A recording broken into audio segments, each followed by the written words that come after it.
Would you be brave enough to enter these terrifying churches after hearing the countless ghost stories and evil spirits that haunt these abandoned places? During the colonial period, Chapels of Ease was constructed by farmers as a house of worship because their farms were located so far from the churches. This one was built using tabby construction between 1742 and 1747 and served the island farmers who were members of the parish church of St. Helena. It was once known as the White Church, as the combination of oyster shells and lime caused the structure to appear to glow white. Services came to a halt at the chapel after it was heavily damaged in a forest fire in 1886. The church was virtually abandoned when the farmers evacuated the island in the fall of 1861.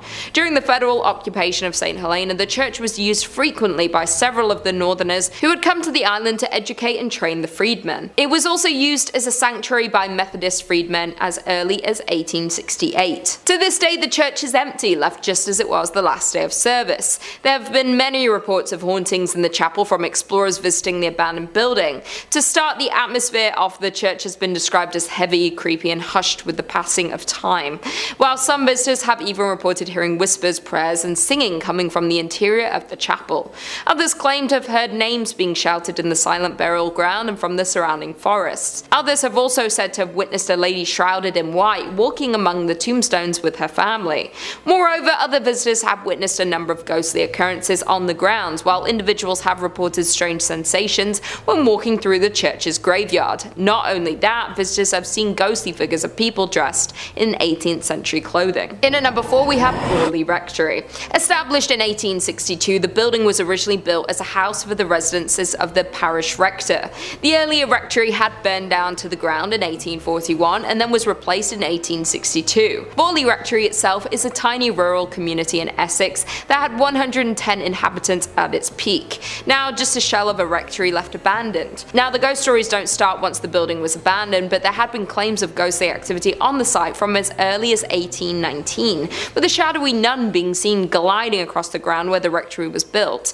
By the time the Bull family moved in, there were reports of the sound of rushing water in the house and bells ringing from unknown sources. There were also reports of disembodied sounds of crashing and heavy footsteps in empty areas of the building. As with so many cases of alleged poltergeist activity, much appeared to be in the daughter of Ethel's room, being the subject of many hauntings. In 1900, Ethel saw what looked like a nun hiding in the trees, and as they reached out to the nun, the figure dissolved in front of her very eyes. As years passed, household items went missing. There started being mysterious messages appearing on the walls of the home.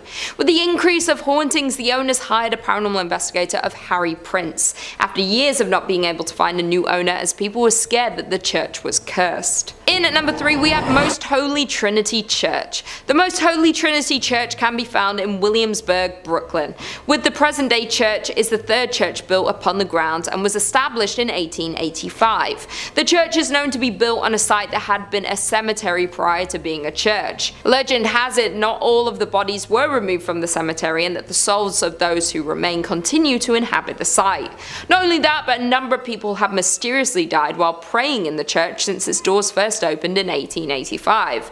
Thus, those souls are also said to roam throughout the church building. Because of this, the lights in the church have also been known to go on and off without any reasonable explanation. At night, it is said that voices and the sounds of people walking back and forth can be heard in the building. It has been reported that priests who live in the rectory have continued to reserve the space as a guest room ever since the hauntings started, as no one has ever been willing to live in it on an ongoing basis. Guests report having heard strange noises and the sound of a person walking back and forth while trying to sleep in the room.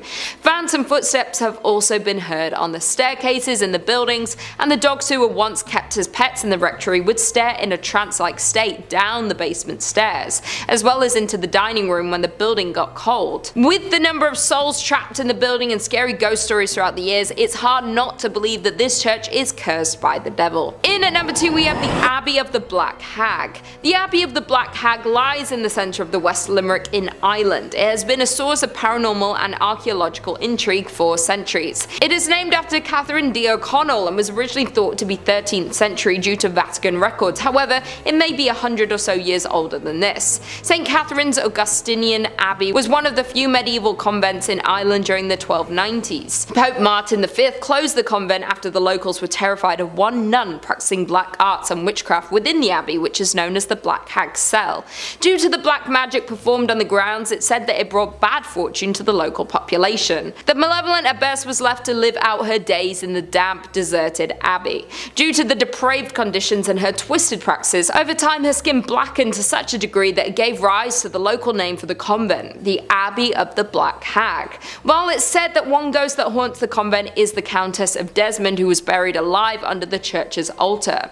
Sightings of her menacing ghostly figure prompted an investigation of her grave, while visitors say you can hear her screams and scratching the stone to escape in the early mornings throughout the ruins of the abandoned church. And finally, in at number 1 we have St. Louis Cathedral. The cathedral located on Jackson Square, St. Louis Cathedral is actually the 4th cathedral built upon its current location. The cathedral is the oldest continually operating cathedral in America. The 2 buildings which used to house the congregation of St. Louis's cathedral were destroyed by unfortunate events. The first building used as the cathedral was lost to a hurricane in 1722, just 4 years after the city's official founding. The cathedral, which replaced the earliest structure, then burned to the ground in New Orleans' Good Friday fire in 1788. The third itinerary of St. Louis's cathedral was built in 1794, but by mid-1800s the congregation decided that they wished to enlarge their parish church. Thus the 4th version of St. Louis Cathedral went up in the 1850s. Perhaps the most famous ghost associated with the St. Louis Cathedral is that of Père Antoine. Père was a Spanish Capuchin friar at St. Louis Cathedral. He arrived in New Orleans in 1774 and was named pastor.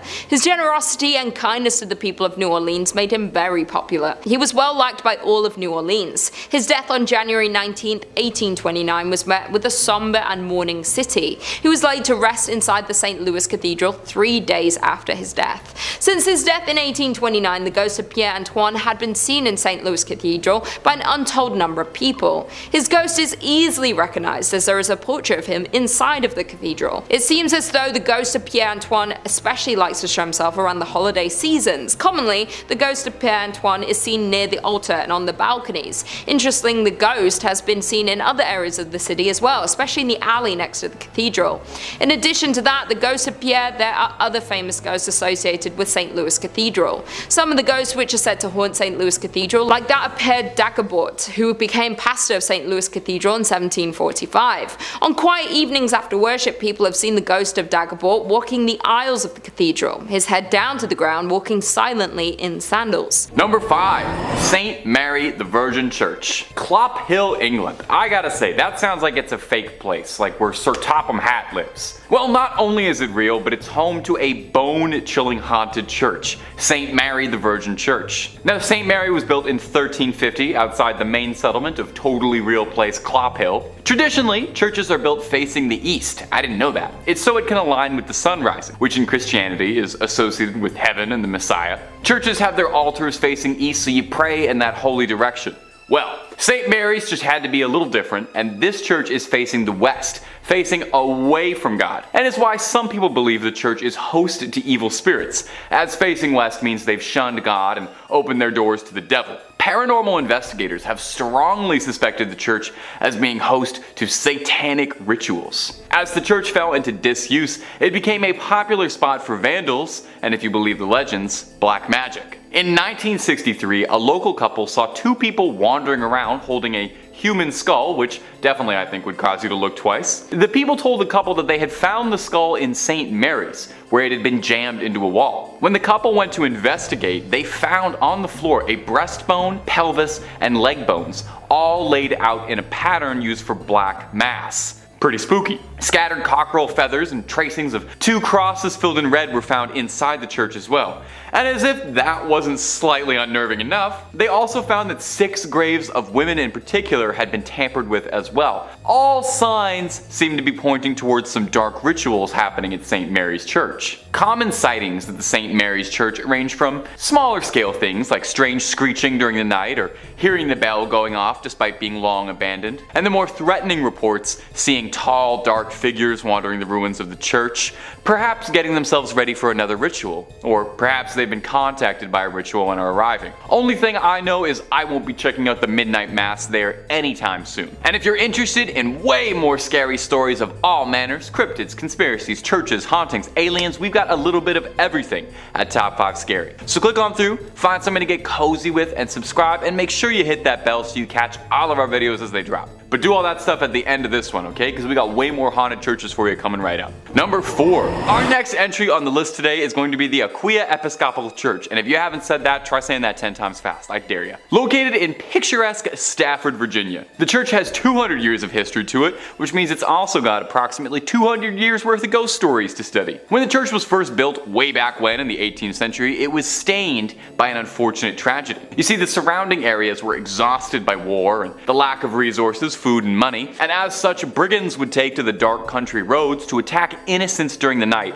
for whatever they had on them. Well, one young woman was hiding from a gang of highwaymen and marauders and sought out the church as a safe haven. Unfortunately, the bandits eventually caught up with her and she met an untimely end. Now, these men were never caught for their crime, and her body was not found for hundreds of years, left there to rot and decompose. And many believe that because of this, her spirit is tied to the church. And there have been several reports of hauntings ever since the discovery of those accursed bones. Visitors mention hearing footsteps frantically scattered around at night. These footsteps break into a run, but if you go searching, you'll never be able to find anyone attached to them. Voices can be heard in the room where she was attacked, some saying it sounds like a call for help or a painful scream of a struggle. Some go so far as to say they saw a transparent apparition of the woman in the church's windows or on the balcony. One story comes to us from a custodian who worked the graveyard shift there in the 1990s, claiming that he saw a ghostly woman's face floating above the graces, and says that he saw her smiling at him through the balcony windows before she vanished. One last one on this church. In the 1990s, to celebrate the bicentennial anniversary, the church sent out an invitation to a group of Civil War reenactors to fight a mock battle on its ground. During the night, one of the reenactors was complaining that there was a red and orange light that was flickering the entire night during the church that prevented him from sleeping. The man explained this to the father of the church, and the father explained back that there was no electricity in the vestry, and that the light must have been the spirit confused by why the Civil War had started up again. Imagine, you're a ghost, you're already out of time, and then you look outside and you see guys from your time? My little ghostly sense of the world would be so thrown off. I would have to buy a new ghost calendar. Number 3. Monaster Nagayal the Duff. Or Abbey of the Black Hag, if you don't got all that time. Wow, you see that? You see what that church is called in that little chyron below me right now? I'm just supposed to pronounce that with my lips? Okay, it's also called the Abbey of the Black Hag, and that's what we're going with. We're not calling it that other thing.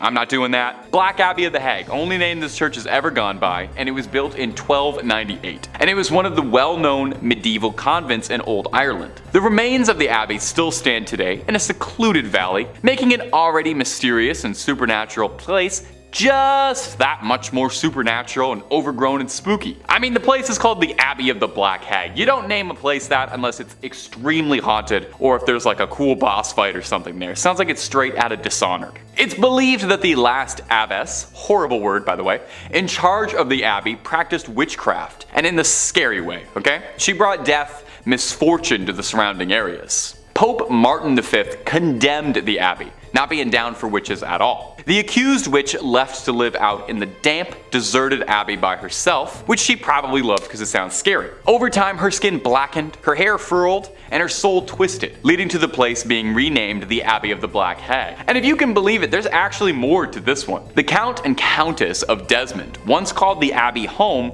when attempting to flee their attackers, where the Countess was fatally struck by an arrow and buried by her husband. But it wouldn't be the end of the Countess, because sightings of a ghostly figure around the ruins of the abbey were common, meaning someone eventually went to dig up that grave, finding worn out finger bones, meaning she was still alive when she was buried. It's said now that a woman's panicked shrieking can be heard in the early hours around the abbey. Number 2. The Borley Rectory. The Borley Rectory is an old London estate that has the unique distinction of being considered the most haunted building in the United Kingdom, no big deal or anything. Almost immediately after its construction, stories of hauntings started to creep out. One of the first local legends says that in the 12th century, a priest and a nun had a naughty little affair, and when they were discovered, the nun was bricked up and left to rot in the nearby church. Since then, they say that her spirit roams the rectory. In 1900, 4 daughters of the then estate owner all said that they saw a nun wandering around the estate late at night. They tried to talk to her but got no response back, just a scary ghost stare. The family claimed they'd see this nun around the property, and on one occasion they thought they saw the spectral apparition of a horse-drawn carriage with a headless rider, some real Sleepy Hollow stuff. From there on, there was all these reports of bizarre sounds or strange shadows creeping out the corner of your eye. In 1927, the estate changed hands as the original family owning the estate had all passed on, and a new family, the Smiths, had moved in. Shortly after, they discovered a human skull in the cupboard in a brown bag. Which is not a great housewarming gift, to be honest. They reported poltergeist behavior, unexplained footsteps, lights flicking around them, and the same sightings of headless specters. Now, they only lasted 2 years, not being down for any of the hauntings or skulls in cupboards, any of that business. And the next family, the Foysters, didn't have much better luck. They had objects flying around their home, and on one occasion claimed their daughter was attacked by something truly horrible. They moved out as well. And the last owner of the rectory would be Captain Gregson, who accidentally lit the estate ablaze while unpacking, although insurance claims they think the fire was started intentionally, perhaps in a desperate attempt to cast away whatever evil has been trapped in the Borley rectory for so long, or perhaps he unintentionally unleashed it out into the world. Time will tell. At number 1, Mortimer Abbey. Mortimer Abbey is a monastery in the forest of Lyons, France. A real old church built in 1134 on marshland, near the stagnant water of the drainage lake. The monks dug it out to try and dry the marshy land around the Fulbrock stream, which was called the Dead Pond.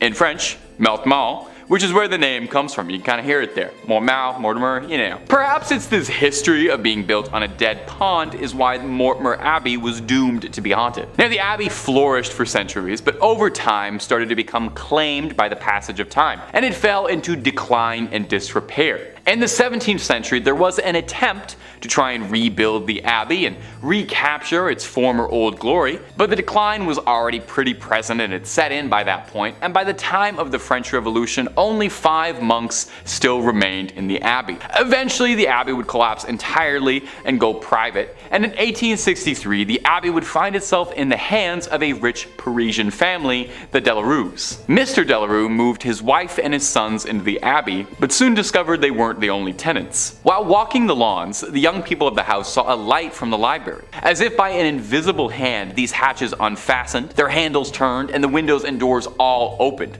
The paintings on the inside of the abbey turned themselves around and steps thundered out into the halls, and nobody moved out immediately after. I would have started looking for new real estate right then and there. But one night the young Delarue, Charles, had his fiancée over to come see the estate that would become her new home in marriage. She was offered the guest room, but found herself terrified during the night when she couldn't sleep because she was too busy being tormented by mysterious sounds and objects around the room that were hurling themselves around, being possessed by something. Having had, quite frankly, enough, like I think any of us might have, the young suitor announced she would never live in this house, called off the entire marriage, and hurried back to Paris tout de suite, where there were plenty of handsome young men asking her hand in marriage who didn't live in old haunted estates, okay? That's the message to take away from this. Get the love you deserve, and the love you deserve is not in a haunted house. Number 5 on this list is the Templo Mayor ruins. So a church is typically defined as a place for Christian worship, but let's loosen up that definition just a little bit and start thinking about it as a building or landmark where people would have worshipped higher beings. If we start thinking about it like that, then the Templo Mayor ruins can certainly qualify. Mexico has a lot of haunted spots, but this is at the top of their list for sure. Gaurav Gupta writes, this archaeological site in Mexico has a blood-soaked past. It is a haunted Aztec civilization site that has made its presence felt throughout the time. Around 4,000 people were brutally killed to please Aztec gods. The priests would cut out the beating hearts from the victims' chests and then throw their life lifeless bodies on the stairs of the Aztec temple. Aztec's last emperor, Cuauhtémoc, made his last stand invading Spanish armies before he was tortured and killed. This Aztec is now a museum, and tourists report strange sensational feelings and sightings of shadow figures. 4,000 people were likely sacrificed here. That is a truly absurd amount of sacrifices. Then throw on the fact that a great battle took place here, and you end up with so much death. Needless to say, the spirits of those that passed have never really left. Glowing orbs are always spotted at this place, especially in the evening. There have been reports of these glowing orbs touching the people and transporting them to the world of the dead. They go into a hypnotic state and can't move, sort of like what happens to people in the latest season of Stranger Things, if any of you have watched that. They have a very hard time explaining what has happened to them after the fact, but they know that it was the dead. This is accompanied by a giant beam of light that flashes into the sky. There is evil here, there just has to be. All of the death that has transpired over the years has left a horrible stain on this place, and evil has congregated here. No one knows what type of evil or what spirit is behind this, but just know that this is a scary place that you should probably avoid. Number 4 on this list is the Ness Church. Ness Church is a Norwegian church that is no longer operating. It's a collection of ruins now and a very popular spot for ghost hunters. The ghost hunters have discovered that electronic equipment, or your standard cell phone, isn't going to do so hot in this church. For whatever reason, the second that you bring anything like that in, it just completely shuts down. If one wants to have an electronic device here, then it needs to be specifically made to withstand strong spiritual energy. The most popular myth surrounding the ghostly presence that resides here is a priest named Jacob Christian Finnegan. This was a priest who presided over this church from 1800 to 1837. Apparently, he suffered a very grim fate here along with his children. It's thought that he and his children were killed by an evil gang who came through the church looting it. They killed the priest and then, ever so cruelly, bricked his children up and left them to die. This is only one variation of the tale though, because one legend actually says that the priest did this to his kids himself. Regardless of which one is historically accurate, they're both pretty bad. The screams of these children are frequently accompanied by the sighting of this priest. It's said that he will stalk those who come here and follow them around, giving them a horribly uneasy feeling. It's very likely that if you go by yourself, this ghostly priest will attack you and could do some serious damage. Maybe he wasn't evil when he was alive, but he certainly is now. Number 3 on this list is Greyfriars Kirk and Churchyard. As the name Greyfriars might hint, this church is located in Scotland. History Hit says, with the kirk tracing its origin to 1598 and the graveyard dating back even further to the 1560s, Greyfriars Kirk and Kirkyard in Edinburgh is said to be one of the most haunted religious sites in the world. Known for body snatching and violent ghosts, the famously fearsome site has even been referred to by Scottish poet Robert Louis Stevenson. The site's most famous ghost is the Mackenzie poltergeist. George Mackenzie, who was known during his lifetime as a ruthless persecutor of Scottish Covenanters, a Presbyterian movement in the 17th century. His spirit was reportedly released in 1999 when a homeless man looking for somewhere to sleep broke into his final resting place, the Black Mausoleum. Next to this mausoleum is the former Covenanters prison, which housed some 1,200 members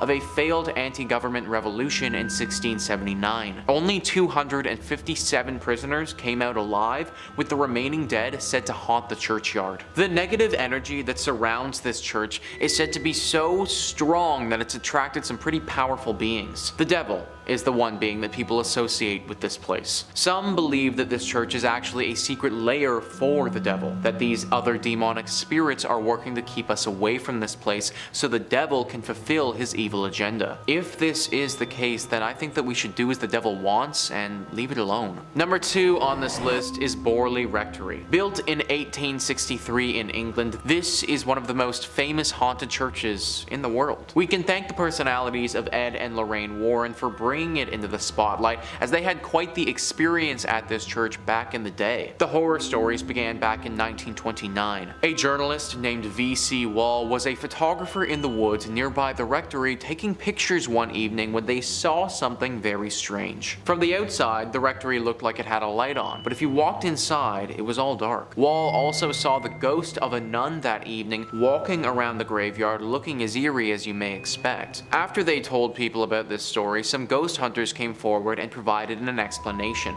Back in the 1300s, there was a monastery here. At this monastery, a monk had a relationship with a nun. This was found out and resulted in deadly punishment for both people. The nun got it particularly bad though because she was bricked up alive in the convent walls and left there to die. The 1929 story was the big one that kicked everything off, but after this happened, other stories started emerging. Stories about this land before the rectory was even built. Apparently this area of land was always haunted and dealing with ghostly presences. Strange rapping sounds, bells ringing, objects moving and flying around without anyone touching them are all very common sights at the Borley Rectory. The ghost of this nun is also a regular character here, making herself known to newcomers quite often. You may even see the ghost coach. A headless phantom coach driver is said to be around the area and will approach people every now and again and take them away. Why anyone would ever get into a coach driven by a headless ghost is beyond me, but apparently it happens. Everything about this rectory and land is evil, and it needs to be avoided. And finally, number 1 on this list is Nidaros Cathedral. This is not only Norway's most important cathedral, but also one of the most haunted as well. I mean, in all honesty, it literally looks like Dracula's castle if Dracula's castle was a cathedral. It was constructed in the 1300s, but the actual hauntings didn't begin until relatively recently in its lifetime. In 1924, Bishop Mary Gleditch saw something pretty scary and gruesome. The ghost of a monk who had a massive slash directly across his neck. Ever since that day, this monk is seen very regularly. Nobody knows why though. People and historians have looked through the history of this cathedral and can't seem to find any record of a big monk population ever staying here. However, it doesn't make sense that this random monk ghost would just show up out of nowhere, so you have to imagine that he was here at some point before. You also have to imagine that he got that cut on his neck here too. All of it is very dark and mysterious and makes you wonder what else happened here that wasn't documented. Coming in at number 5, we have Oradour Church in France. Located in central France, a few miles from Limoges lies a now abandoned town called Oradour-sur-Glane. The town is now filled with empty houses, train lines that are out of order, and a sign of tragedy. With roadside walls pocked with bullet holes, fire marks, scorching stone houses, the church roof has gone through some massive explosion. This tragedy happened on June 10, 1944, when Adolf Diekmann received information from members of the Vichy regime that SS officers had been captured and were being held by members of the French resistance at Oradour-sur-Varès. Diekmann led his team to Oradour-sur-Glane intent on revenge. Whether he went to Oradour-sur-Glane instead of Oradour-sur-Varès on purpose or whether he mixed up the two towns because of the similarity in their names is something we will never know. The men of the village were quickly rounded up, then herded into a variety of surrounding barns and garages as the women and children were confined to the local church. Then a gas explosion was placed in the church and lit aflame. There was only a handful to survive the tragic accident that happened at the church of this town. With all the lives lost in the church and surrounding town of that night, it is said to be haunted by many spirits. As some witnesses report, as they stand at the church's windows at night, they see the dark spirits of the people who lost their lives walking through the ruined village's deserted streets. Others state they often smell the aroma of burning wood and flesh as it lingers over this abandoned village. Until recently, the new residents would leave gifts along the border of the village of the martyred as a peace offering for the spirits that still haunt the church. In the end, we will never actually know the reason behind the attack upon the Oradour Church on June 10, 1944,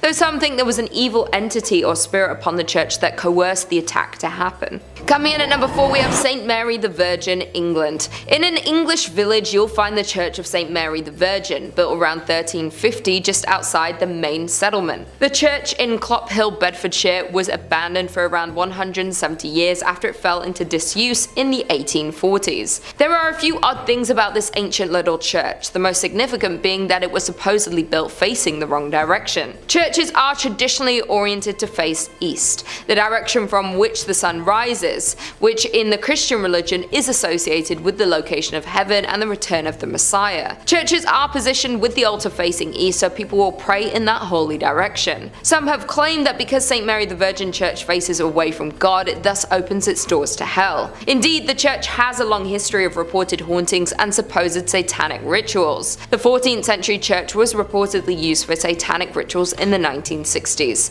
As rumor has it, bones were dug up and arranged in satanic patterns. assassins. A paranormal investigator has speculated that some kind of black magic was performed at a church in Clophill, making it one of the most haunted places in Bedfordshire. The investigator explained that there's definitely something strange going on at the church, and this personal view is that it's down to black magic practices held there. He explains that he has also had many people confess the terrifying experience that they've had with the church. One filmmaker told the investigator that he saw a dark shape that was extremely tall coming towards him. The filmmaker and his colleague ran when he felt something grab his arm, even though he couldn't see anything. Once police arrived to the scene, instead of laughing the claim off, they congested that they've spent a lot of time guarding the abandoned site, as many people experienced the same thing. Over the years, many people have reported seeing strange things near the church, from mysterious hooded monks to tall dark figures. In at number 3 we have Egg Hill Church, Spring Hills, Pennsylvania. Considered one of the most haunted churches known to man, we have Egg Hill Church in Spring Hill, Pennsylvania. The church was built in 1860 and was out of use by the 1920s. The most well-known story about Egg Hill Church is of the great number of people that supposedly lost their lives. This occurred at the turn of the century in the 1800s, when the pastor at the time ended the life of his whole congregation by poison and kept them in the nearby woods. Other stories say that the pastor only ended the life of the people of the parish. He reportedly would end their lives one by one under the mysterious circumstances and got away with it, until the day that he would be discovered, where he would end his own life in the church. Some who have been to the church say they have seen drawings of pentagrams and goats appear on the walls and ceilings, written by some unknown entity. Others say that from outside the church you can hear strange noises coming from the inside when the church is locked up and supposedly empty. Some claim the sounds are similar to children's voices. Therefore, there is no doubt that this haunted church has the potential to be cursed by the devil. In at number 2 we have Aquia Episcopal Church in Virginia. This church is said to be one of the most haunted churches in Virginia. Legend says that the church and the church graveyard, which has graves dating back to 1738, are both home to paranormal activity that has taken place for over 200 years. Even the early years of the church being opened were marked with tragedy. In the mid-18th century, a woman was hiding from a group of men within the church's walls and lost her life. Even more upsetting was the fact that she was not discovered until years later, when the church reopened after the Revolutionary War. No one knows exactly the details of the loss, yet there have been several claims of paranormal activity since. Her hair just as blonde as the day she lost her life. At that time, the church had lost funding due to the Revolutionary War, and that might have been the reason why no one discovered her body until later. Moreover, it's been said that blood stains from the murder remained on the floorboards for nearly 100 years, till it was replaced altogether with concrete. Many ghost stories worked their way through the community after the skeleton was discovered. Many parishioners refused to set foot in the church after dark. In the 1900s, people decided to seek evidence of hauntings for themselves. Many returned with chilling tales of having encountered an unfriendly presence. Built before the Civil War, this church is reportedly visited by the ghost of a soldier killed during the conflict. The most haunted part of the building is the church tower. Others claim that the reason for the haunting involves a young woman who was murdered there. The eerie lights and unexplained sounds are reason enough to stay away after dark. Even today, there is plenty of paranormal activity associated with the church grounds. Many visitors have reported hearing footsteps running through the graveyard, accompanied by the sound of a violent struggle. Others claim to see the figure of a young golden-haired woman peering from the balcony window. With all the tragedies and loss of lives that happen within the walls of this church, not to mention the paranormal activity, it's safe to assume that there is some evil spirits and energy cursing the church. And finally, in at number 1 we have St. Columcille, Ontario. Dating back to 1855, St. Columcille Church was founded and located in the hamlet of Uptergrove. The original frame church was torn down and the present brick edifice was constructed in 1905. This structure sits on a hill far back from the road and can easily be viewed when driving on Highway 12 east from Aurelia. The ghost stories have been spreading since over 100 years ago, classifying the church was haunted, and these tales have been circulated ever since. Today, the church is deemed haunted by some local residents and visitors. There have been many reports of ghost sightings, shadowy figures that will suddenly appear, creaking doors, and eerie music that will play randomly from the organ. There have also been numerous reports of shadowy sightings of a figure wearing a black hat that floats through the choir area, creating chills for those who had observed it. Mysterious candlelight has been seen flickering from the windows on stormy nights. Many believe the spirit responsible is that of a former priest who, according to legend, pledged to complete a specific number of sermons, though he lost his life before he was able to attain that number. Now some churchgoers say he is returning to fulfill that promise. In 5th, we have the Most Holy Trinity Church in New York. Built sometime between between 1882 and 1885 on land that previously served as a graveyard until 1853. According to local rumors, not all of the bodies residing there were exhumed from the graveyard, and the spirits of those left behind still inhabit the grounds to this day. The church property covers an entire city block, and it is said that there are false closets leading to bricked-up doorways, tunnels, and random sub-basements throughout the church and convent. There are also mysterious passageways on the upper levels of the church, where legend says only priests are able to enter. The church's rectory was built in 1872 by its second pastor, Monsignor Michael May, who later passed in his room on the second floor. Priests who live in the rectory have used that space for mainly a guest room ever since, as no one has ever been willing to live in it on an ongoing basis. Guests have experienced lights being switched off and on, hearing strange noises, and the sound of a person walking back and forth while trying to sleep. Phantom footsteps have also been heard on the staircases in the building, and dogs who were once kept as pets in the rectory would stare in a trance-like state down the basement stairs, as well as into the dining room when the building got cold. In 1897, a parish bell ringer named George Stell's life was taken in the vestibule of the church. Though there was a suspect in the case, a former parishioner who would later be executed for an unrelated ending of life, no one was ever convicted of the crime. The red fluids of Mr. Stell's, as well as the red handprint of the killer, is believed to still be on the wall in a stairway leading to the bell tower. George's ghost still roams the church and is believed to be the reason why the bells will ring suddenly, vowing not to leave until his death has been solved. Moving on to our fourth place position, we have the Aquia Church of Stafford, Virginia. While the congregation was established in 1711, the physical parish wasn't built until 1751. It was a gorgeous brick building built on a peaceful hilltop with a two-story crucifix floor plan, which otherwise known as a cruciform, which was considered a rather unusual style for colonial churches. Aquia was built to replace two earlier sites of the Overwharton parish, which were constructed around 1680. The inside of the church burned down in 1754 and was not rebuilt until 1757. It was then shut down from the Revolutionary War until the Civil War due to lack of funding, before reopening as a stable, campsite, and hospital for Union forces.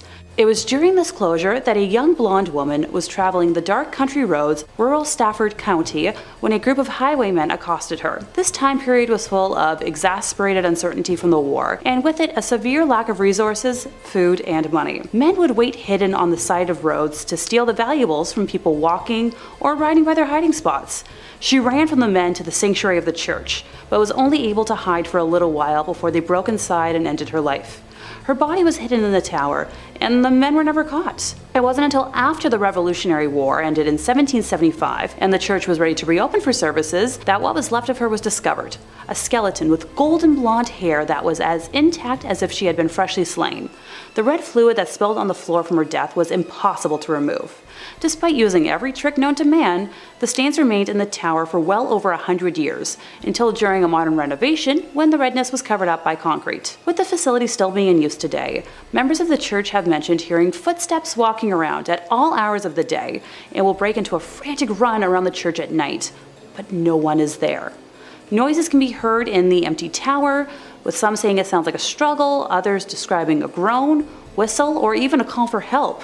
Many have also mentioned seeing a transparent woman in the church's windows, on the balcony, or even in the graveyard, dubbing her Blonde Beth after the hair of the skeleton. In the 1900s, brave people would try to stay overnight at the church, but were chased away by what they described as an unfriendly presence. A custodian working in the graveyard saw a ghostly woman's face floating above the graves, while another man saw a woman smiling at him through the balcony windows before she vanished. In the middle of this creepy sandwich, in third place, we're taking a closer look at St. Mary the Virgin, located on the outskirts of Clophill, England. Originally built facing the west sometime around the year 1350, it's believed to have been erected on top of a leper hospital run by monks. I'd like to take a moment to note that it was built in the quote-unquote wrong direction, with churches traditionally facing east, the direction from which the sun rises, which is associated with the location of heaven and the return of the Messiah in Christian religion. Altars inside of these holy buildings would face in the eastbound direction for prayers. Some have claimed that because St. Mary the Virgin faces away from God,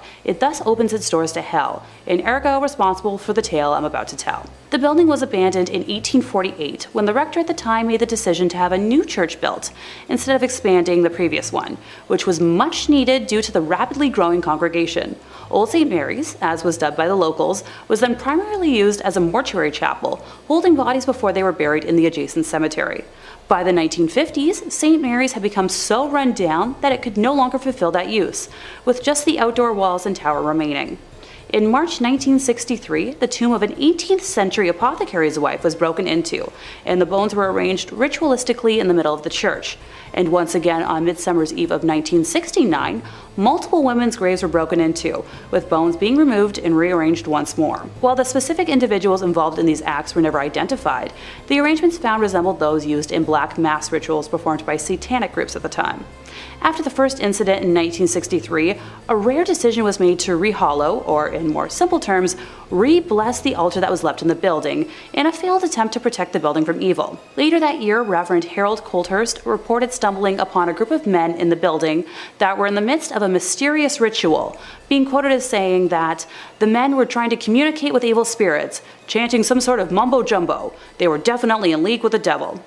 Modern-day visitors to the now landmark have reported seeing a plethora of ghostly figures during the day and nighttime, faint lights moving about before vanishing mysteriously, along with reports of a chilly and oppressive atmosphere even during warm days. In second place, we're visiting l'Abbaye de Mortemer, or Mortimer Abbey. It was originally built in 1134 on land gifted by King Henry I. The stagnant water of the drainage lake, which was dug out by the monks to dry up the marshy land, was called Mortemer, or the Dead Pond, giving the monastery its name. Totally not ominous or anything. The monks constructed what was then one of the largest monasteries in the world on said land. The legend says that after the passing of his only son, King Henry wanted to reform his daughter Matilda and had her locked in a room in the abbey for 5 years. The anger and hate she felt from being sent away and isolated stained and seeped into the walls of the monastery, cursing it for eternity. After her eventual release, she went on to live until 1167, when it said her spirit returned to Mortimer Abbey to haunt the area as the White Lady. She is said to appear on nights close to a full moon, moaning as she drifts through the now ruins of the monastery. Those that have seen her report that she alternates between wearing black and white gloves. If she appears to you with white gloves on, you're destined for good luck. But if she appears with black, you'll be expected to pass within a year. Alas, Matilda is not the only spirit one must worry about if visiting the abbey. When the monastery was at its peak in the 1500s, a frail and suffering woman was brought to the monks with an illness it was believed that only they could aid. It was revealed that she was possessed by the spirit of a wolf and cursed to become a werewolf for several nights. The monks chained her to a room and conducted multiple exorcisms in an attempt to eradicate the spirit. The monks were able to exorcise the evil wolf spirit or demonic force out of the woman, but it then attached itself to the grounds and walls of the monastery. Several hundred years later, in 1884, a man named Roger Saboureau was hunting in the woods nearby when he was attacked by a large werewolf. He shot it multiple times, killing the creature, but when he returned home at dawn, he found the body of his wife bearing wounds matching those he had given the wolf. People say the spirit of Roger's wife and his own heartbroken spirit still wander the area when the moon is full. The abbey was exorcised by the church in 1921, but still remains haunted to this day. And coming in first place, we have the Abbey of the Black Hag, locally known as Monasterngalagduff. Please don't curse me for my pronunciation, St. Catherine's Abbey, or simply as Old Abbey. It's located roughly 2 miles east of the village of Shanagolden, in the townland of Old Abbey. Gee, can you tell where it got its name? One of the earliest recorded nunneries in Ireland, with its first official record being around 1298, it was built on land donated by John Fitzthomas, and has the typical layout for abbeys of its time, with a dining hall, cells, isolated meditation areas, and other rooms still able to be identified amongst the ruins today. During the 15th century, there was a major battle for supremacy in the area between the Earl Fitzgerald and the prestigious Butler family, of which the Earldom of Ormond belonged. It got to such an extent that the local bishop was known to pray for peace between the families at masses. During one of the nightly attacks, Earl Fitzgerald attempted to get his wife to safety, but as he was pulling her onto his horse, an arrow pierced her thigh, shattering the bone and spraying red bodily fluids. As he rode on, the Countess appeared to have succumbed to her injury, leading the Earl to seek sanctuary at St. Catherine's. The heartbroken man was certain his wife had passed, so he swiftly buried her beneath the altar and continued elsewhere to find safety. As the night went on, the nuns and residents began to hear hair-raising screams and made the decision to rebury the Countess in hopes of bringing her peace. When they dug up the body, they discovered her fingers were broken and her nails had been torn off. The poor woman had been buried alive, with a very slow and torturous end of her life. To this day, it is believed that the Countess has been unable to find peace and continues to scream in anguish, waiting for her husband to save her from a fate truly worse than death. Moving slightly ahead in time, we come to the Black Nun herself. Described as one in the order that wasn't content with being humble, helping others over herself, and the servitude to God, she instead craved power. The hag had her own cell, where she worshipped Satan and performed black magic, becoming a slave to the occult.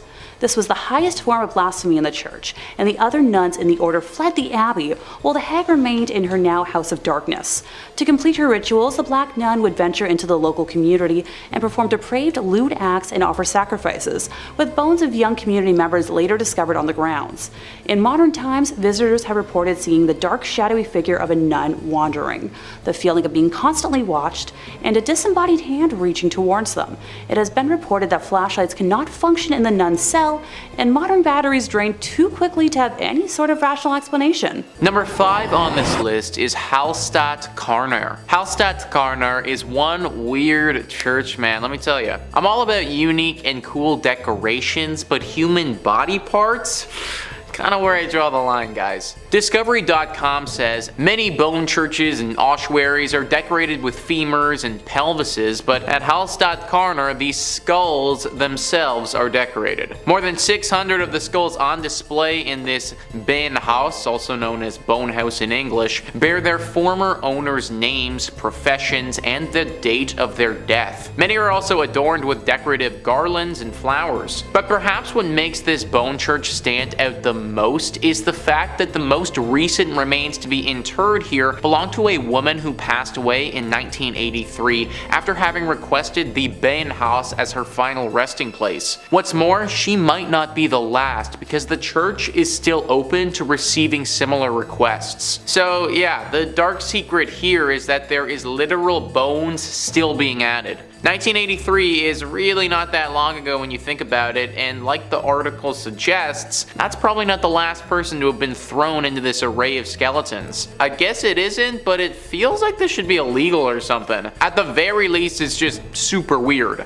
Like, why is a bunch of dead bodies and bones and stuff bringing anyone closer to God? Isn't the whole point of church to connect with your spiritual side? Not get grossed out by a bunch of dead people who you might have even known at one point. The church is located in Austria and has got to be one of the scariest churches in that country for sure. Unless you want your bones to be added to some religious display, I would stay away from this place. Number 4 on this list is the St. Louis Cathedral, a beautiful church like many on this list, which is riddled with spirits. List first says, like the city it serves, the St. Louis Cathedral in New Orleans is a font of strange myths and legends. Originally built by the city's French rulers, the modern cathedral wasn't completed until the 1850s. According to lore, the ghosts of the old structure came along for the ride. One of the cathedral's better known ghosts, Père Dagobert, was an 18th century priest. Dagobert was renowned for his kindness, especially his willingness to treat the poor and terminally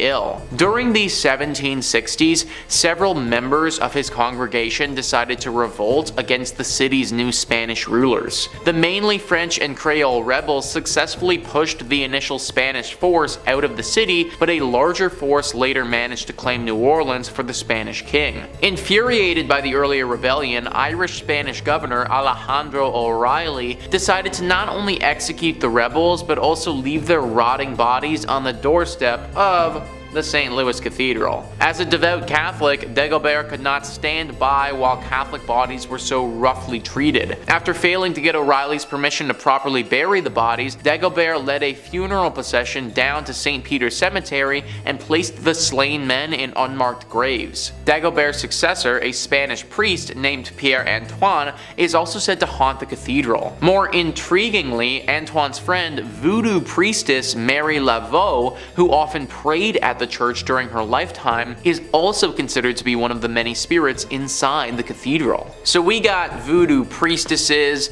unmarked haunted graves, multiple spirits of bodies that were buried improperly. This church is just one big mess. Many people think that there are also a bunch of other secrets that this place has that we don't know about. Like this was a spot for a secret society hundreds of years ago who performed some very questionable rituals, and that's why this place is as haunted as it is. Whatever really happened here, we know it was dark and we know that it left its mark. Number 3 on this list is Egg Hill Church. This church was home to one of the worst tragedies a church has ever been host to. I've never been a real churchgoer myself, but from my understanding, love, life, spirituality, all of this is supposed to be in the air when you go, and the whole reason for doing so. Death and hate and violence, that's all supposed to be left at the door. Pennsylvania's Egg Hill Church didn't quite do that. Instead, they invited death into the church on one particular Halloween night. Many years ago, the whole community gathered into the church on Halloween. The priest passed around bread and wine as is customary, but this bread and wine was a little off. In fact, it was very off. So off that everyone who had it died. It was poisoned. It's unknown whether the town had collectively decided to end their lives together that night or if this was all the priests doing, but either way, tens to hundreds of people's bodies lay lifeless on the ground when it was all said and done. Now, what are we left with? Well, the ghosts of all of these people, obviously. Even worse than that, the spirit of this evil priest still lingers here too, and apparently, he isn't done with the living. He's said to be very dangerous and wants to drag visitors down with him and take their life. This whole story is pretty much as dark as you can get, and it's no wonder the place is totally messed up today. Number 2 on this list is St. Nicholas Church. Hey, it's me. It just so happens that my church is haunted by a dozen spirits. Great. List first says St. Nicholas Church is practically haunted by default. That's because the village of Pluckley, its home, is reputably the most haunted locale in all of England. The Kent village is home to the Watercress woman, who occupies the Pinnock Bridge, and to the ghost of a schoolmaster who committed in front of his pupils. According to a conservative estimate, Pluckley contains no fewer than 12 active spirits. The church itself is said to be the home of both the beautiful ghost of Lady Daring and the Lady in Red, a ghost who searches the adjacent churchyard for her lost baby. The ghost of a former miller who worked in the area is also said to haunt the churchyard in search of a long-lost love. Also, the ghost of a monk at nearby Greystone's house is also said to be seen during the night. Finally, visitors to St. Nicholas have reported seeing lights in the church's windows when no one was inside. So we have another church with just a plethora of horrible things. Someone taking their own life, a missing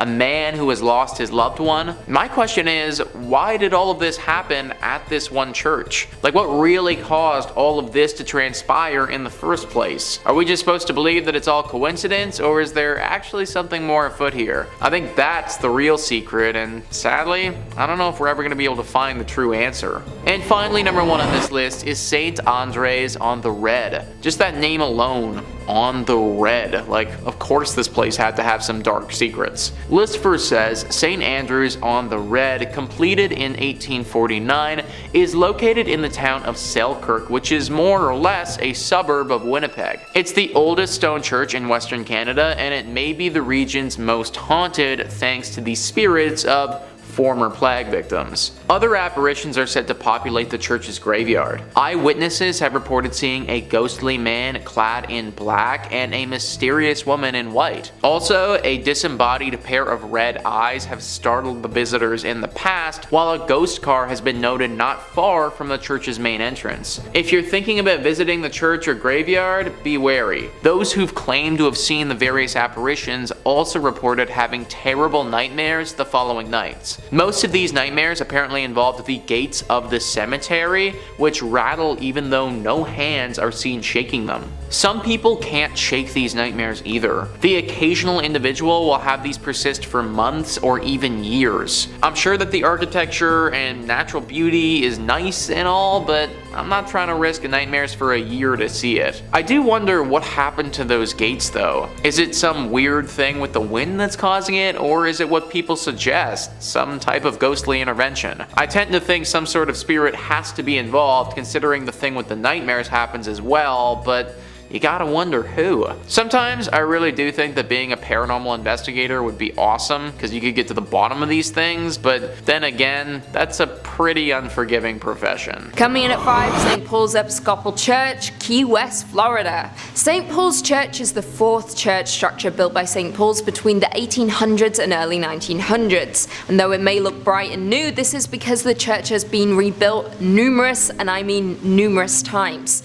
The original church, made of coral rock, was completed in 1839. However, it was destroyed during the Havana hurricane in 1846 and was rebuilt in 1848. Once again though, the church was destroyed when the Great Fire of Key West struck in 1886. However, by some good fortune, the rectory survived unscathed, and the rebuilding once again began on the 3rd structure, ending in 1887. However, disaster struck once again though in 1909 when the church was destroyed by a powerful hurricane. This time though, the parish hall survived, as well as the rectory.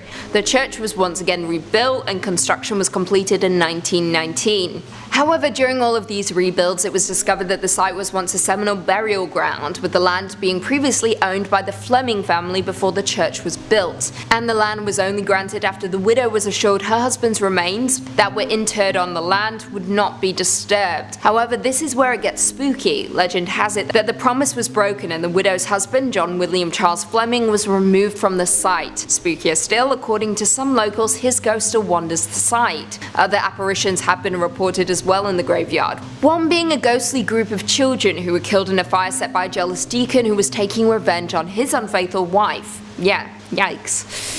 Coming in at 4, St. Andrews on the Red, Selkirk, Canada. Built between 1845 and 1849 to serve the local community of retired Hudson Bay Company personnel, this church is located in a small suburb of Winnipeg, located on a lightly forested hill with an incredibly impressive Gothic design. It is by far the oldest stone church in Western Canada and has definitely had its fair share of paranormal activity. The church became an old campfire story among young teens and rebellious kids who would dare their friends to walk backwards around the church 3 times, with the expectation that you would disappear. Now of course that never actually happened, but it was still a frightening tale to tell children so they didn't wander through the cemetery at night. Now what makes this church truly chilling is that victims of influenza, diphtheria, typhoid and tuberculosis from the early colonial era were interred here, and their restless spirits are said to still wander the grounds of the church. Specifically, some visitors have reported disembodied red eyes floating through the cemetery, organs playing spontaneously, as well as a mysterious woman cloaked in white who is known to rattle the gates of the church.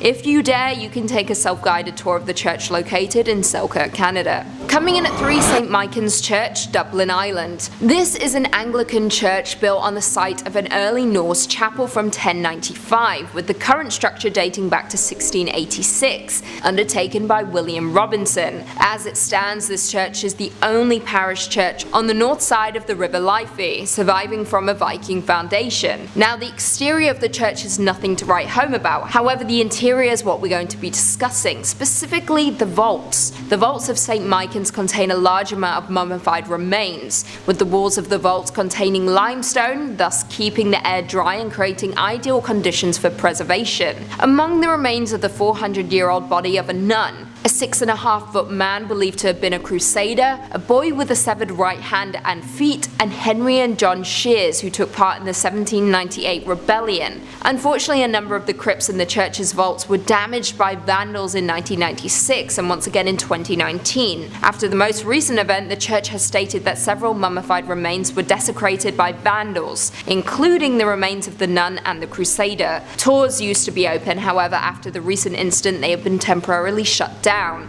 Not only will you be dealing with the enraged spirits of the dead when visiting this church, but also the despicable living. Coming in at 2, Cathedral of the Assumption of Our Lady, Guadalajara, Mexico. Also known as the Guadalajara Cathedral, this is a Roman Catholic cathedral of the Archdiocese of Guadalajara and was built in 1541 in the Spanish Renaissance style with neo-Gothic spires. However, though the building is beautiful, it has been plagued by hauntings and tragic events. On May 30th, 1574, during Mass, neighbours fired shots into the air. Some of the bullets fell onto the cathedral and started a fire, ultimately damaging the building. A second tragic event struck in 1818 when an earthquake shook the city, causing the towers and dome to collapse. The cathedral was of course repaired, however it continues to be in danger. It was damaged by earthquakes in 1932, 1957, 1985, 1995 and 2003. However, outside of natural disasters, the cathedral also has a ghostly side to it. One of the most popular attractions is of course the Crypt of Archbishops, which is truly chilling. However, more chilling still are the mummified bodies on display there, with one dating back to the 1700s, which belongs to a child that was killed for converting to Catholicism. Some visitors to the cathedral have claimed that they have seen her eyes blink and have witnessed her hair move. Very spooky indeed. And finally, coming in at number 1, St. Thomas Anglican Parish of Mulgoa, New South Wales, Australia. Designed by Reverend Thomas Mackison and built from 1836 to 1838, this church is incredibly striking with a Gothic revival design and is said to be one of the most haunted churches in not just Australia, but in the world. Though the church is youthful in appearance and located in a semi-rural area, it is hiding an incredibly dark and tragic history. Legend has it that 2 young boys died in a fire in the bell tower of the church after a prank went horribly wrong. Since that fateful day, any kind of light, even candles, anger the spirits of the boys' restless spirits. According to a Facebook group, Haunted Places of Sydney, they say, I quote, "There's an urban legend that claims that if you drive laps around the church at night, the headlights of your car will switch off, and if you continue, the car will stall." However, it isn't just the church's legend that is creepy. The surrounding cemetery is also filled with monuments that date back almost 200 years ago. With monuments that date back almost 200 years, adding to the creepy factor. As of right now, the church is owned by Anglican Church Property Trust and was added to the New South Wales State Heritage Register on April 2nd, 1999. Number 5 on this list is the Old Post Chapel. This chapel is located in the Arlington, Virginia Cemetery and is definitely one of the most haunted churches in the world. The Arlington Public Library writes, the Old Post Chapel was commissioned by Major George Patton Jr. in 1933 when he toured the chapels on the grounds of the Walter Reed Hospital. Patton told Post Commander Colonel Kenyon Joyce that the new chapel should combine the functions of a principal chapel with those of a mortuary chapel in one building. Workers broke ground in February 1934 and the chapel was officially dedicated on April 21st, 1935, where it was known for its attractive spire and intricate stained glass windows. The chapel serves as a place of worship for the community, a wedding chapel, and a place of final honors for those laid to rest at Arlington National Cemetery. Many fallen service members have lain in wait in the Old Post Chapel for their final trip, and it's allowed family members to grieve in private. So it's unsurprising that many active duty service members have reported hearing disembodied voices and footsteps in the chapel when they've been there alone. Locked doors have unlocked themselves and opened on their own. Canine units patrolling with service people will refuse to go into the building and bark at the door, especially at night. And visitors describe a young grief-stricken woman dressed in white who waits for her sweetheart. Rumors are that she threw herself from the bell tower, which remains locked to this day. So what really sticks out to me there, guys, about that excerpt is the canine units. Dogs not wanting to go into this place because they're scared. You ever notice how animals can get skittish when a big storm is coming or something like that? Well, they sense these things and they pick up on stuff that humans just don't. I personally imagine that they probably have a similar ability with spiritual presences or anything of that nature. Also, considering how many people have been laid to rest here, it's no wonder why this place would be as haunted as people are claiming it to be. If you're going, then definitely pray before entering, but don't be scared to just avoid it altogether either. Number 4 on this list is the Abbaye de Mortimer. This abbey was a whole thriving community at one point, but now it's a total ruin of its former self. For the purposes of this video, we're going to be zeroing in on the place of worship that they had at this spot and looking at how haunted that is. And let me tell you, it's pretty freaking haunted. In the 15th century, this place was booming and one of the brightest communities in France. It really looked like it was on the come up. But fast forward 200 years later and things had really fallen off. Greed had taken over and the men who were in charge were far more interested in their personal gain than the growth of this place. People started leaving and things started to wear and tear with time. Eventually there got to a point where there were only a handful of monks still there living under the leaky roof of this abbey. Well, in 1790 they met a very grim and sick fate. This was the time of the French Revolution and religion was very much out of favor. A group of revolutionists swept through the area and believing that the monks had some sort of treasure hidden here, they took them into the cellar and they killed them. The manner to which these men died was brutal. Because of this, it's believed that their spirit still clings to the ruins of this place. Future owners of this location had many run-ins with ghosts and even had to perform some exorcisms in their time being there. There have also been reports of werewolves and other demonic creatures here. The monks are by far the most spotted poltergeists though. The crazy thing is that apparently they aren't that evil. One would think that after their life was so ruthlessly stripped away from them that they would harbor some anger, but apparently they don't. If you do make it out here, then I recommend you pray not only as a form of safety, but also as a sign of respect for the souls of the monks who still live here. Number 3 on this list is the Aquia Episcopal Church. Heading back to Virginia with this one, this church is located in a place called Stafford. The church itself is rather beautiful and looks super unsuspecting. Some of the other churches on this list in our previous part just gave me the vibe that something was up, but this one doesn't. The outside and the inside make you feel homey and very safe. Problem is, this isn't the case. Only in your state writes, one of the most famous mysteries associated with the church is that of the golden-haired skeleton. No one knew about the death of the woman who was murdered inside Aquia until her skeleton was later discovered in the Beftree, and her hair was later discovered in the Belfry.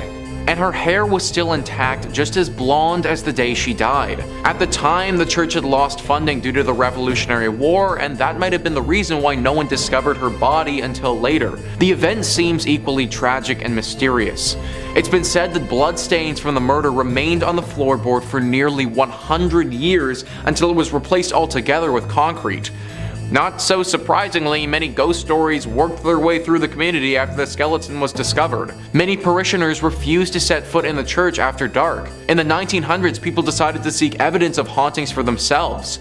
Many returned with chilling tales of having encountered an unfriendly presence. Even today, there's plenty of paranormal activity associated with the church grounds. Many visitors have reported hearing footsteps running through the graveyard accompanied by the sound of a violent struggle. Others claim to see the figure of a young golden-haired woman peering from the balcony window. So clearly this church has got a pretty dark history to it. It's said that the skeleton that was found was of a woman who was murdered by some men prior to the Revolutionary War. The church then closed for the war and reopened after it, so her body would have been stuck here decomposing for probably decades. It's no wonder that her soul hung on to this place and refused to let go. It's honestly really very sad if you ask me, because from all the reports that I read, her ghost isn't evil, it's just a lonely one. It's clear by the way she holds herself that she doesn't want to be stuck in this purgatory place, she just is. Similar to our monks, you should pray as a sign of respect before entering this church if you do ever go. Number 2 on this list is the Borley Rectory. This is sometimes referred to as the most haunted place in all of England, so it definitely deserves a spot on our list. The Rectory, which for those who don't know is a Church of England, was built in 1863. For a bit over 50 years, nothing out of the ordinary or spectacular happened here. It was just a normal rectory. The horror stories didn't take place until 1929. A journalist named V.C. Wall was with a photographer in the woods nearby the rectory taking pictures one evening when they saw the weirdest thing. Apparently from the outside, the rectory looked as if it had a light on within it, but the second that you walked inside, that light disappeared. This phenomenon baffled both of the men and they thought that something paranormal might be happening. Wall also reportedly said that he saw a nun that evening, or what looked to be the ghost of a nun, walking in the garden. After they told people about this story, some ghost hunters came forward and provided an explanation. Back in the 1300s, there was a monastery here. At this monastery, a monk had a relationship with a nun. This was found out and resulted in deadly punishment for both people. The nun got it particularly bad though, because she was bricked up alive in the convent walls and left there to die. The story from VC Wall brought this place to the public's attention, but apparently ghost stories have been told here from long before as well. Sightings of paranormal creatures have been seen and talked about dating back before the rectory was even built on this land. Clearly this whole area is just inherently cursed and this rectory just happens to be built on it. Strange rapping sounds, bells ringing, objects moving and flying around without anybody touching them. These are all very common sightings at the Borley Rectory. The ghost of this nun is also a regular character here, making herself known to newcomers quite often. If you happen to get really lucky, then you may also see a ghost coach with 2 horses and a headless coachman. Maybe lucky is kind of the wrong word to use here, but this sighting is a lot rarer and doesn't come out to everybody. Either way, the Borley Rectory is way too haunted and should probably just be avoided at all costs. And finally, number 1 on this list is St. Paul's Episcopal Church. This church and the grounds that it resides on is haunted by a number of different ghouls. It's located in the Florida Keys and has seen many a tragedy in its days. Whether it be a hurricane, a great fire, or other natural disasters, this church has pretty much been through it all. Ghosts and Gravestones writes, "The most well-known haunt of St. Paul's Church Cemetery is that of a man in 19th century attire who appears as a flimsy white vapor. Many believe that it's the spirit of Fleming himself who seems upset. Is it because his gravesite was disturbed so many times throughout the years by all the reconstructions? Nobody knows for sure, but his apparition has startled many. Another spirit that seems to roam the graveyard is a sea captain who appears to take great pleasure in frightening visitors. And beware of the ghost of a man who was legendary for driving the pirates out of Key West. His spirit is angry and ready to taunt, and those who've encountered his apparition say that even on a day when the weather is calm, violent winds come rushing through a tree that sits right next to his grave." John Fleming, the ghost that they talk about there, was the initial owner of this land and died on the property. His wife donated said land to be used for the church, but apparently her husband's spirit never left. The story behind the sea captain is unknown. Why he's come here or what happened to him is all a mystery. One thing is for sure though, he is a very dangerous ghost, and many visitors have reported being assaulted and terrified by him. This is definitely one of those churches that I would again avoid altogether, but if you do go, then make sure you say a prayer before entering. Number 5 on this list is Rosslyn Chapel. Rosslyn Chapel is located in Scotland and is arguably the most haunted church in that country. This chapel has a ton of ghostly legends surrounding it that lead to the lore of its hauntings. The Rosslyn Chapel actually writes themselves. In July 2006, a group of actors were rehearsing in the chapel for a play they were about to do at the Edinburgh Festival. One said that he saw a fairy-like figure in the grounds of the building. Another was locking up the chapel at the end of the rehearsal. As he was doing so, heard the voice of a child in the crypt. Obviously, he didn't want to lock the child in overnight, so he went down to the crypt to get the child, but found that there was no one there. Another tale says that the ghost of a white lady haunts Rosslyn Chapel. Legend has it that she is a girl from the St. Clair family who was bewitched by an evil spell and sleeps in an enchanted chamber. Here she is waiting to be rescued by a knight. Once rescued, the spell upon her will be broken and the knight will be granted great treasures. And yet another tale is of a phantom dog which roams the grounds around the chapel, and on stormy nights its ghostly barking can be heard. We got a fairy, we got a child, we got spells, we got a dog. This chapel has everything that a paranormal lover could ever want. They also didn't mention in that article about the ghosts of the monks that supposedly live there. This used to be an area where a bunch of monks would meet while they were alive, and it seems as if their ghosts have never left. And the crazy part about all of this is that nobody knows why this church is as haunted as it is. Most places that are tied to spirits have some sort of horror story to go along with them, but there really isn't anything here at all. I suppose it's possible that this church just happened to be built on an area where tons of spiritual energy has gathered. Hit me in the comments down below what you guys think happened to this place to get it like this, cause I'm honestly stumped. Number 4 on this list is the Ness Church.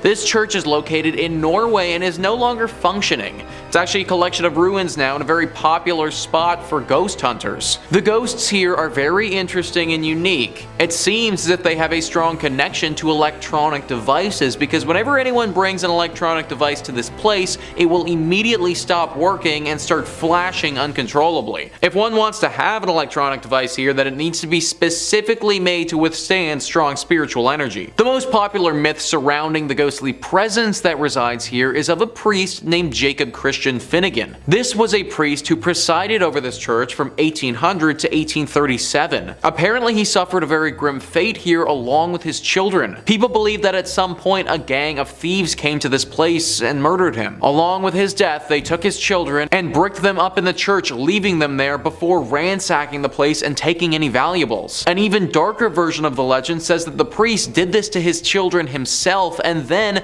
promptly hung himself in the church for the locals to later find. I'm not too sure which legend is the true one, but either one would have left their dark mark behind. The screams of these children are frequently accompanied by the sighting of this priest. It's said that he'll stalk those who come here and follow them around, giving them a horribly uneasy feeling. At this point, the church is nothing but a ruin of its former self, and considering the ghostly presence that's waiting for you, I just avoid going altogether. Number 3 on this list is the Church of Agia Theodora of Vasta. This church is located in Greece and is one of the most unique churches you will ever see. Sticking out of this tiny Byzantine church's roof is 17 holly and maple trees. These are sizable trees as well and grow over 30 meters tall. There are 2 versions of how this church got its ghostly presence, and they're described well by Greeker than the Greeks. They write, coming from a family of only girls, Theodora, to save her father from having to join the army, disguised herself as a boy and joined up. Not long after joining the army, a local girl, believing Theodora to be a boy, and when Theodora, for obvious reasons, rejected her, the girl, out of revenge, claimed she was pregnant by Theodora and demanded they be married. For reasons known only to Theodora, she did not reveal her secret, which could have saved her, and refused to marry and was consequently put to death. Version 2 is more or less the same, only this time, Theodora, again disguised as a boy, joined a monastery as a monk. Why she didn't save herself trouble and join a nun's monastery is not known, but anyway, a nun from a nearby monastery fell in love with the monk Theodora, the ending then being the same. Before her execution, Theodora prayed, "Let my body become a church, my blood a river, and my hair the trees." On the very spot where Theodora was executed, a spring gushed forth and grew to become a river which still exists today, as the river which flows beneath the tiny church. So guys, if that legend holds true, then not only is this church haunted by a ghost, but the actual church itself is a ghost. This whole thing was made up by the spirit of Theodora and therefore is basically a living church. Locals have said that because of this reason, the water that flows through this river has some exceptional healing properties and can cure many ailments. Considering this church may actually be the spirit of a person who has passed, I highly recommend saying a prayer before you enter. Number 2 on this list is the Templo Mayor ruins. So a church is typically defined as a place for Christian worship, but if we loosen up the definition a little bit and just make it a building or landmark where people would have worshipped higher beings,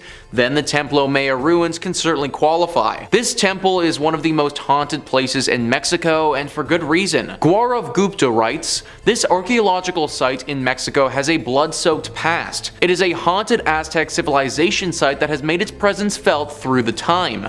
Around 4,000 people were brutally killed to please Aztec gods. The priests would cut out the beating hearts from the victim's chest and then throw their lifeless bodies on the stairs of the Aztec temple. Aztec's last emperor made his last stand against invading Spanish armies before he was tortured and killed. This Aztec is now a museum, and tourists report strange, sensational feelings and sightings of shadow figures. 4,000 people were likely sacrificed here.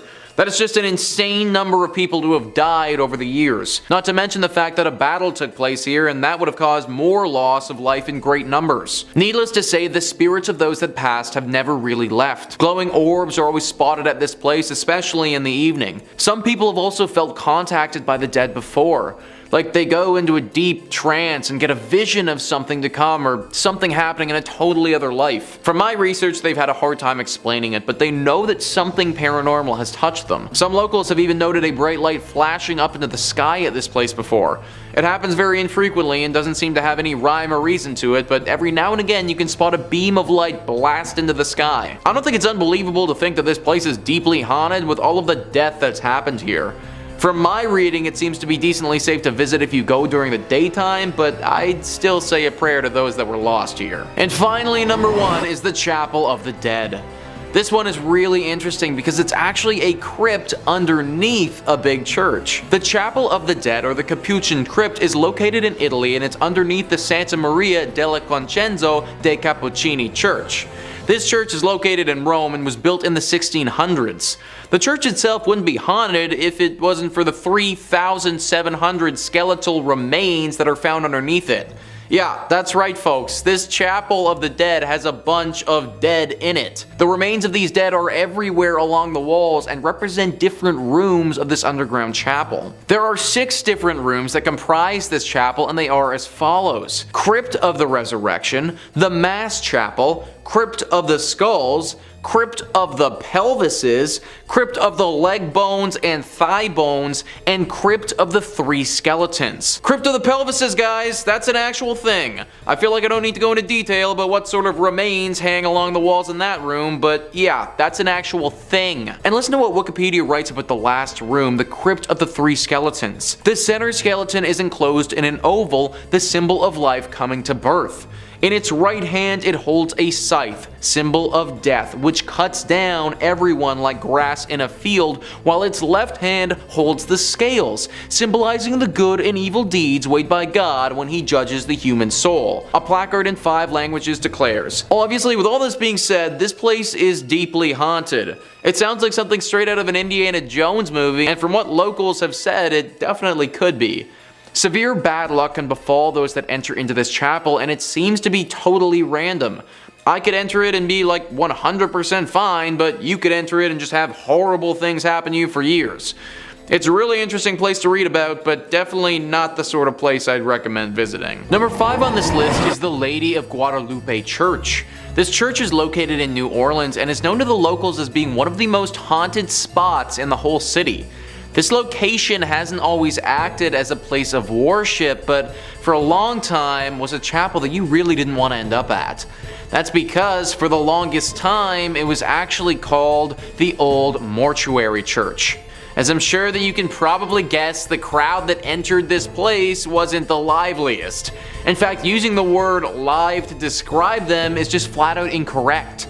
New Orleans was hit hard many a time with epidemics, with yellow fever being especially bad. There were times during the city's history where the dead were too many to handle and they had to go somewhere. Enter in the Old Mortuary Church. Thousands upon thousands of bodies have went through these doors over the years. In fact, for the longest time, the only people this place saw were the pastors who were here and the countless dead. Everyday citizens were too scared to come here for fear of catching the disease and wouldn't even risk going to see their departed loved ones. Obviously, all this death has left its ghostly mark. Eventually, it was turned into a full-fledged church that people attend, but not before the spiritual damage had been done. Nowadays, the spirits of some of those who died during this harsh period in New Orleans history still haunt the area. Glowing orbs have been seen by those who frequent the church floating around at nighttime.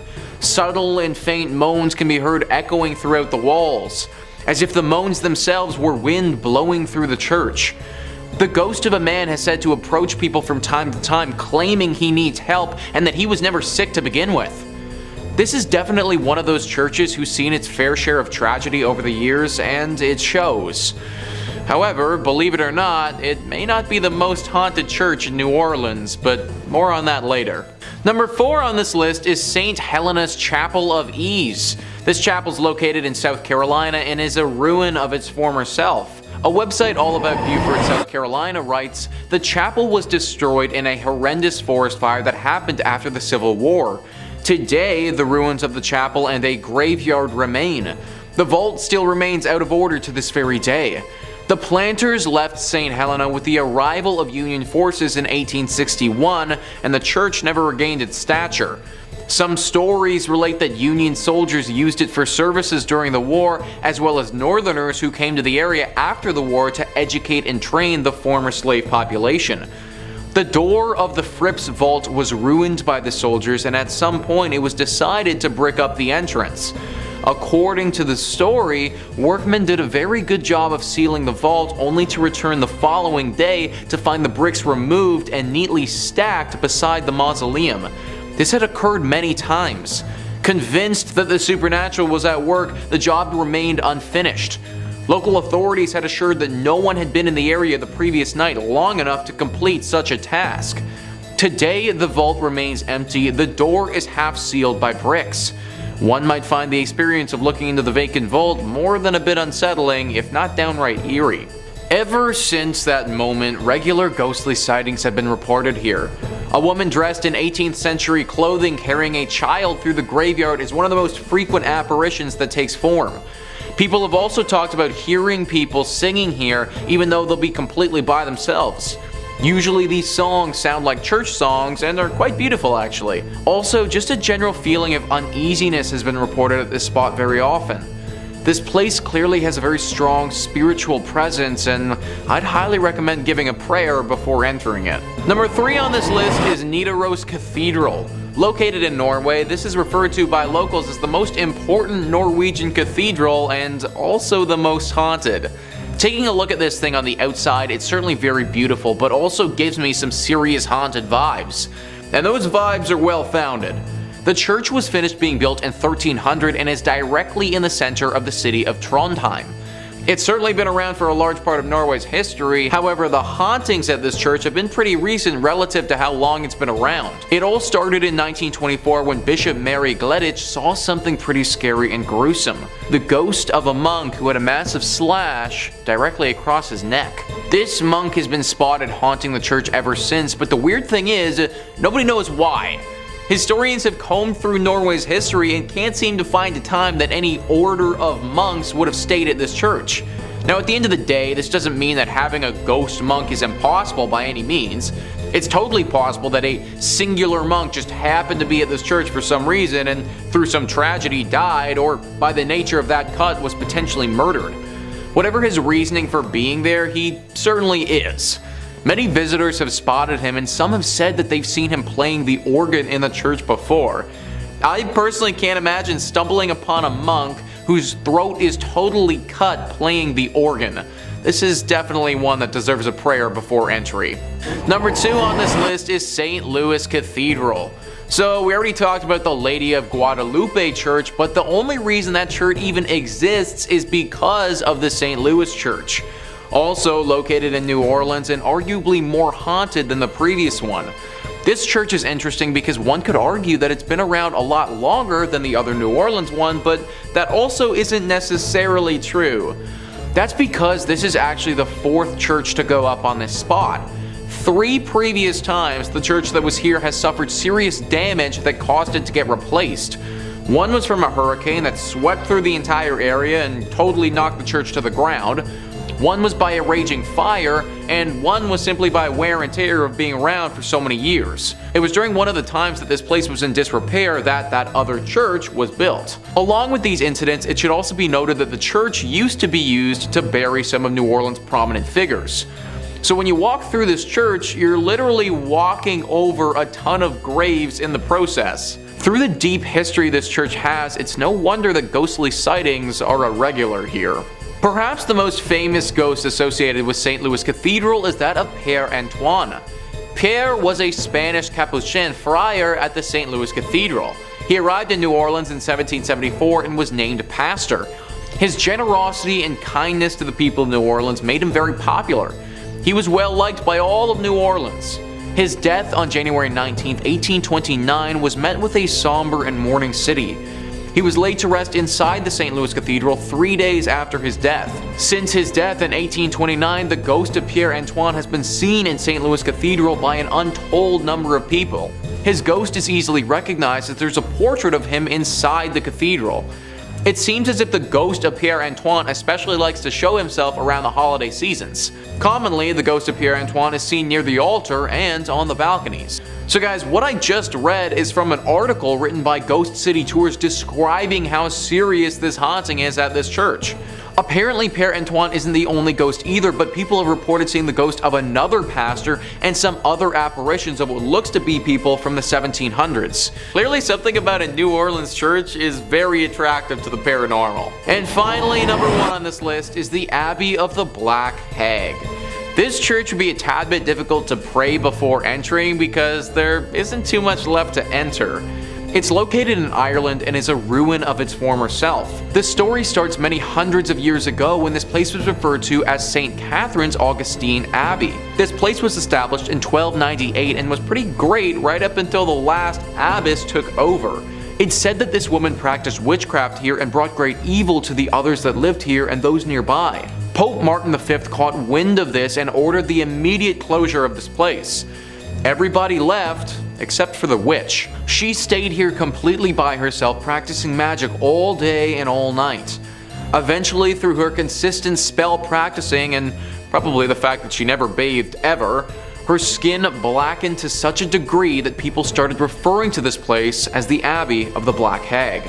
Apparently, this witch still resides here to this day, and the locals fear going here and risking her wrath. Tales have been told of livestock going missing, weird symbols appearing in the ground, and even the occasional child wandering into this area never to be heard from again. I feel like praying before you go to a place like this might not actually help that much. In fact, I'd just try avoiding it altogether if I was you. Number 5 on this list is the Borobudur Temple. Borobudur Temple is located in Indonesia and is frankly extremely beautiful. It's located on the island of Java and is one of the biggest Buddhist temples in the entire world. It truly looks like something from a legend or from something directly out of an Indiana Jones movie. Now, it was built many hundreds of years ago between 780 AD and 840 AD during the Selandria dynasty. There's a lot of lore that surrounds this temple and a ton of mystery. Located in a very remote location, it kind of got forgotten about for several hundred years. Then in 1970, it was almost rediscovered by UNESCO, and it was decided that they would try and rejuvenate it to its former glory. Now, during the process of rediscovering this beauty, they also rediscovered the darker side of this place, which has people believing at least at one point the devil may have been hiding here. Gruesome visuals etched into the interior of this temple depicting some just horrible things. Torture, beheadings, displays of sheer violence that I can't get into detail on YouTube about. Some awful drawings showing what would have gone down here at one point in history. Also, along with these acts of violence, some drawings that seem to point to the presence of the devil. Drawings looking at potential rituals that would have been performed in honor of this devil. People worshipping the devil and praising him, all of that. Nowadays, it's pretty understood that this place no longer hides the devil. But for several hundred years, it's very possible this could have been a bit of a stronghold for either the devil or another evil spirit. Number 4 on this list is the Chernobyl Church. Now, I imagine a lot of you have heard about Chernobyl before, the devastating accident that went down in Ukraine back in 1986. If you aren't familiar, then basically a huge nuclear power plant exploded, which caused the worst nuclear accident the world has ever seen. It killed 31 people right off the bat, and then several more over the years from radioactive poisoning. That area where the blast occurred has been closed off to the public, and rightfully so. It's literally still radioactive to this day, and if people were to go into the 20-mile radius that's closed and then proceeded to stay there for an extended period of time, they would certainly feel the negative effects of doing so. All of this has left for a very creepy abandoned city vibe that looks like something straight out of the apocalypse. Most of the buildings here are horribly worn down and starting to fall apart. After all, it's been over 30 years and no one has looked after them at all. Which is why it's very strange to see the church in this village still in perfect condition. Recently, somebody entered into the radiation zone and went into this church. They were shocked to see that the church itself on the inside was still in perfect form. Even though everything around it has been hit hard with decay, this building still remains how it was. Why? Well, the person taking these photos didn't know, and they didn't stay too long to find out. Apparently, after entering, it wasn't long before they started to feel a very ominous presence. Something deep and dark and sinister lurking here, not wanting to be found. As if entering the church woke whatever this thing was from its slumber, and it wasn't ready to be woken. This individual got out of there as fast as possible and didn't want to investigate further, but it got me thinking that this church might be hiding the devil. A horrible accident occurs where tons of people perish. The whole city gets abandoned and no one can come into this area for over 30 years. And this one flimsy little church is still totally intact and looking pristine. It seems a little bit too suspicious for me. If this is the case and this church is hiding the devil, then we can take it a bit further too. Now the real question comes out about how the Chernobyl accident really went down. Maybe the devil, or whatever demonic creatures living in this church, had some role to play. Number 3 on this list is Greyfriars Kirk and Churchyard. This church is located in Edinburgh in Scotland. History Hit says, with the kirk tracing its origin to 1598 and the graveyard dating back even further to the 1560s, Greyfriars Kirk and Churchyard in Edinburgh is said to be one of the most haunted religious sites in the world. Known for body snatching and violent ghosts, the famously fearsome site has even been referred to by Scottish poet Robert Louis Stevenson. The site's most famous ghost is Mackenzie poltergeist George Mackenzie, who is known during his lifetime as a ruthless persecutor of Scottish Covenanters, a Presbyterian movement in the 17th century. His spirit was reportedly released in 1999 when a homeless man looking for somewhere to sleep broke into his final resting place, the Black Mausoleum. Next to this mausoleum is the former Covenanters prison, which housed some 1,200 members of a failed anti-government revolution in 1679. Only 257 prisoners came out alive, with the remaining dead sent to haunt the churchyard. This church is haunted by so much negative energy that people around the area believe it's actually attracted the devil. Basically, all of this evil has gotten the devil's attention, and it's possible that one of those evil spirits that's hiding out is the devil in disguise. It's also believed that the devil may have released all of these demonic spirits to keep people away from this place, as he's doing something sinister. We may never know for sure though. Number 2 on this list is the Church of St. Mary the Virgin. This church is located in Bedfordshire, England, and can very easily be a hiding spot for the devil. Bedfordshire Live says, the Church of St. Mary the Virgin in Clop Hill, Bedfordshire was abandoned for about 170 years after it fell into disuse in the 1840s. During this time, the church fell into ruin as it lost its roof and became a focal point for vandalism, antisocial behavior, and, according to ghost hunters, black magic. Over the years, many people have reported seeing strange things near this church, from mysterious hooded monks to tall dark figures. The 14th century church was reportedly used for satanic rituals in the 1960s. As rumor has it, bones were dug up and arranged in satanic patterns. Damien Odell, head of the Anglia Paranormal Investigation Society, theorizes that the hauntings are what remain of black magic rituals from many years ago. He explained that there's definitely something strange going on at the church, and my personal view is that it's down to black magic practices held there. I think it's possible for a group of Satanists to conjure up something and leave it behind. A sort of guardian or elemental. He added, if this is the case, it certainly does its job because it frightens the living daylight out of people. Other theories speculate that it's haunted because it's facing the wrong way. Churches traditionally face east, the direction from which the sun rises, which is associated with the location of heaven. However, because St. Mary the Virgin faces away from God, it's said to have opened up its doors to hell. Many locals have thought that this church is the literal church of the devil because of all the sightings and the fact that it's facing towards hell rather than where it should be facing. Even if it isn't the devil that is here, it's clear that there is some sort of demonic presence for sure. Personally, I would avoid this church at all costs if I was you. And finally, number 1 on this list is Egg Hill Church. Egg Hill Church is one of the creepiest and scariest churches on this list, and it's for good reason. The church is located in Pennsylvania and has seen a horrifying atrocity committed there in the past. Before I even get into the tragedy that went down here, let's just take a look at this place and how creepy it is. It's this small barn looking structure that doesn't look to be in good repair at all. It's got a few gravestones sitting out front of it, and it's relatively in the middle of nowhere. It looks like the sort of place where a serial killer would be lurking, or in this case, maybe even the devil. In the early 1900s, this place hosted a horrifying mass murder. The pastor of this church held a congregation, gathering everyone in the surrounding areas to this church.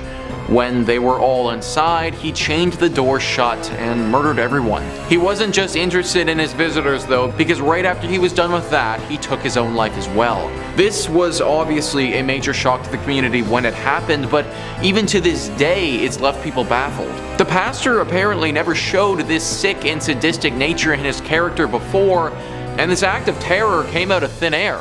That's why people have speculated before that he may not have been acting by himself. It's very possible that it was him in the flesh but not in the mind, that his body was simply acting as a vessel for the devil or another spirit as they did this. To this day, locals avoid this place and claim that there is a dark force that haunts it. Maybe it's the devil just sitting, waiting in this church for his next helpless victim to wander inside.